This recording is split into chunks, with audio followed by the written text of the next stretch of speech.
Nous avons mis en place cette démarche de management par la maîtrise des risques dans un contexte extrêmement complexe, puisque nous venons de vivre des opérations multiples en Libye, en Afghanistan, en Côte d'Ivoire ces 2 dernières années, et que nous sommes simultanément en pleine transformation des armées liée au livre blanc de 2008 et à la revue générale des politiques publiques.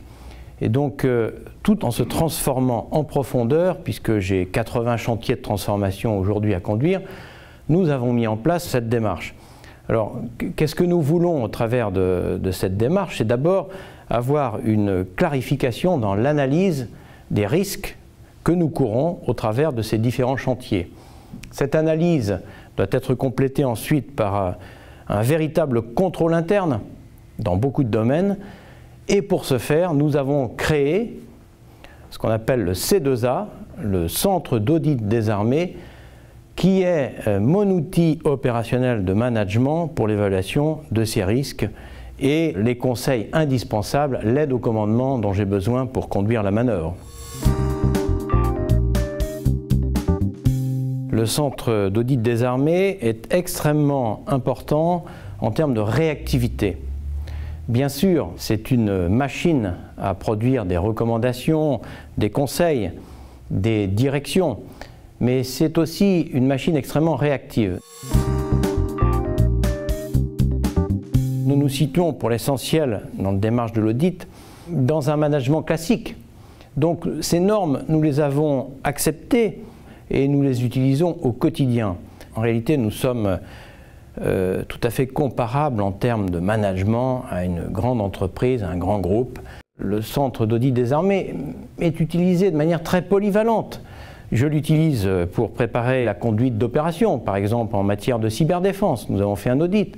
Je l'utilise en matière d'organisation, de la structure de l'état-major des armées, la conduite de l'information, la maîtrise de cette information.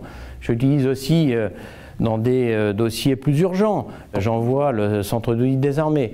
C'est un outil très polyvalent. Sur le premier indicateur, je me permets de réinsister là-dessus, c'est la capacité à répondre dans des délais. Souvent, d'ailleurs, la veille pour le lendemain ou presque, considérant que j'ai besoin parfois de prendre des infléchissements en termes de décision pour la conduite du changement très rapidement. Ensuite, c'est la capacité à suivre dans la durée les recommandations. Ce n'est pas simplement une photo instantanée qui m'est donnée, c'est une capacité à conduire le changement dans la durée. Et puis alors en termes de performance, je dirais, c'est la qualité des personnels qui est extrêmement importante dans cette organisation de l'audit au sein des armées, qui est un indicateur très important pour moi. Il n'est de richesse que d'hommes. Je suis bien placé au poste de major général des armées pour vous dire que les hommes font les succès et malheureusement construisent aussi les difficultés. Nous avons mis la qualité pour cette démarche. Je crois que nous avons des gens motivés, formés, compétents, et c'est une condition extrêmement importante au départ. Nous avons construit des cursus de carrière pour ces gens-là. Nous avons un dispositif de gestion des hauts potentiels dans les armées, haut potentiel, très haut potentiel, et il y a parmi ces personnels des gens qui servent au centre d'audit des armées dans le cadre de leur cursus, ce qui est très valorisant puisque quand un très haut potentiel est affecté quelque part, évidemment, la structure s'en trouve valorisée.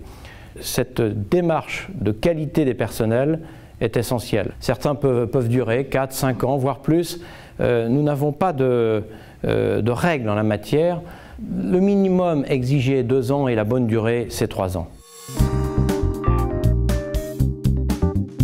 Je suis un officier. La caractéristique d'un officier, notamment quand il est en opération, j'étais en Afghanistan récemment, c'est l'esprit de gagne. Quand nous nous sommes lancés dans cette aventure de la certification de l'IFACI, nous avons souhaité gagner, nous avons souhaité être certifiés et, si possible, j'avais fixé cet objectif, être certifié en premier pour la fonction publique. C'est une grande fierté.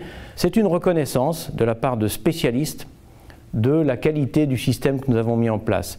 Il n'y a pas que l'audit intuité personné. Nous avons un plan stratégique extrêmement complexe qui nous permet de donner des directions sur une période pluriannuelle de 5 ans.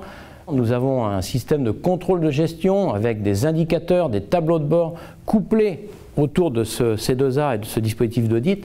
C'est toute cette méthode de management qui a été dopée en quelque sorte. Ça a été une opportunité. Et puis pour l'avenir, c'est aussi une chance, car nous avons bien l'intention de continuer pour être toujours les pionniers, si je puis m'exprimer ainsi, de l'audit dans la fonction publique. Je crois que c'est aussi le rôle des militaires, quelque part, d'être des défricheurs.